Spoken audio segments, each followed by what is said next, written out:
What's up, guys? This is Young Shot here, back here today to give you guys another video. This time we're going to be talking about all the NBA trades that happened during the trade deadline. Guys, I was supposed to put up this video since yesterday, but I had a lot of delays and a lot of things that happened during the time period, so we're going to get into it now. I should be doing a live stream today. I had a live stream before to announce all this trade, so pretty much if you guys want to get caught up and skip this video, you can. It'll be on the live trade deadline, or if you already heard about the news, you can just move on. But this is basically a recap of the trade deadline and basically giving my opinion about it. So let's get started. So we got the deal from Nerlens Noel, pretty much going to Dallas Mavericks for a first round pick, Justin Anderson, and Andrew Bogut. Now the pick that Dallas gave up pretty much to Philadelphia, it's protected, it convoys. It depends on how bad Philadelphia does, and depends how bad Dallas does. If Philadelphia does worse than Dallas, Philadelphia will get that first pick, where that would be ranging to 1 to 18, and pretty much is the deal for Nerlens Noel. If Dallas does bad, then the pick automatically goes to, depending on the deal, it depends on how it goes. I think Dallas will get like 2 second rounders in this year's draft if it does happen, while the Sixers get the first rounder. So Dallas will get compensated for the 2 second rounders if they do even worse than the Sixers. Nice deal for Dallas. I feel like he'll get more playing time, Nerlens Noel, especially with the crowded front court in the Sixers. You got Embiid, you got Noel and Okafor, and now one gets traded. Dario Saric to get more minutes, and in the meantime, Ben Simmons, they are waiting for his arrival. But the latest breaking news is that Ben Simmons is pretty much out for the season. He's gonna sit out for most of the season, if not all the season. So tough luck for the Sixers, but they can always bounce back. They should have enough people, enough players to basically survive the season, obviously, and also just to basically still play exciting basketball, especially with the return of Embiid coming back soon. We may expect a lot from them in the this coming season, even though it looked bleak and they're not making it to the playoffs. But regardless, the Sixers have been playing somewhat fantastic, and is a lot of shakeups to their roster, which includes Ersan Ilyasova, who is my next trade. Gets traded to the Atlanta Hawks for Tiago Splitter, and I think 2 second rounders. Sixers just wanted the 2 second rounders. Undecided on whether they will keep in Tiago Splitter. I think Tiago's on a multi-year contract. I don't know if this is his final year. All I know is Ersan Ilyasova is on his final year, and basically the Hawks are using him as a rental. But great pickup, since they needed a backup big to basically spread out and shoot. So very good trade for the Atlanta Hawks, I feel. Hawks really got what they want, and the Sixers got the 2 second round picks, as they just reloading to basically stock up for this year's draft. Alright, so another deal that happened as well is the PJ Tucker deal. PJ Tucker for the Toronto Raptors for a first rounder. I think it was a first rounder or 2 second rounders, and Jared Sullinger.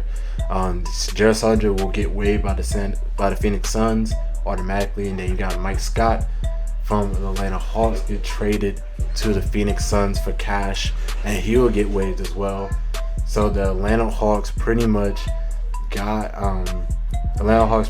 cash. The Suns get Jared Sullinger and Mike Scott, which they waived for money, and pretty much from the Toronto Raptors side, they get PJ Tucker, who was a former Raptor, and also will provide a lot of lockdown defense, especially a team that's going to be most likely facing off the Cavs in the Eastern Conference, depending on where they're at in the playoffs. I think it will be a hell of a pickup, and it was a hell of a pickup to get PJ Tucker and also Serge Ibaka on one team, basically having a line to guard against LeBron and Kyrie Irving. The next set of trades that I'm going to be talking about is the Houston Rockets trade, where they traded Tyler Ennis and KJ McDaniels to basically clear up space to get money for a buyout. Anybody in the buyout market, say for example Andrew Bogut, say for example Darren Williams. Bogut has been undecided yet between the Sixers. The Sixers have no clue what they're going to do with him. They tried to trade him before 3 o'clock, but they couldn't find a deal. So Bogut will most likely be a buyout, depending on if the Sixers going to keep him or not. Pretty much for Dallas, Darren Williams has just been waived. Also, Terrence Jones has been waived by the Pelicans. Basically, with the DeMarcus Cousins deal, they're just trying to find basically a place for Terrence Jones. He wants more minutes. He's on his contract year, trying to find time out on the court. So pretty much Darren Williams, Andrew Bogut, and Terrence Jones is in talks. The Pelicans just signed Hollis Thompson and Jarrett Jack to basically fill up their guard spot. They've been missing guard production like crazy. So pretty much with those buyouts, Cleveland has emerged as candidates for Bogut and Darren Williams. They most likely going to go after Darren Williams. Bogut looks like could return to the Warriors through a loophole from the CBA. It says that depending on who last traded Bogut and initial to the buyout, which will be considered Dallas and not Golden State anymore, Dallas will now Golden State has the chance to actually sign Bogut regardless of what happened to him and how and why they traded him in the past year. So Bogut still had a chance to go to the Warriors. I think he might go there. We just have to find out and see as the trade deadline talks go on. And you also got Tyler Ennis for the Houston Rockets for Marcos Hurtis, and the Rockets will release Marco as soon as possible to basically. A few other deals that struck gold was pretty much Roy Hibbert going to the Denver Nuggets, also the Milwaukee Bucks, and pretty much Milwaukee basically received a second round pick as well. Another blockbuster trade that happened, or not really a blockbuster trade, but a decent trade that happened was Taj Gibson going to OKC with Doug McDermott for basically Cameron Payne, Anthony Moore, and Jacques Laverne, and a second rounder.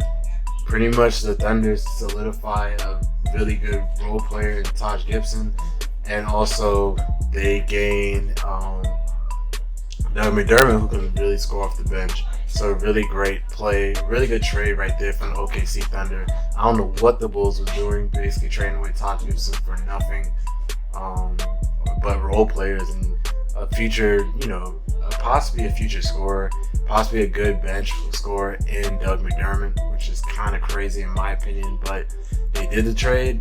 That's what happened, and it's just looking crazy on them. So I think that's all the news that was reported.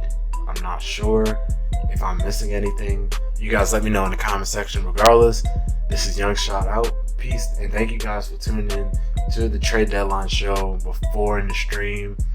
And I'm out. Peace.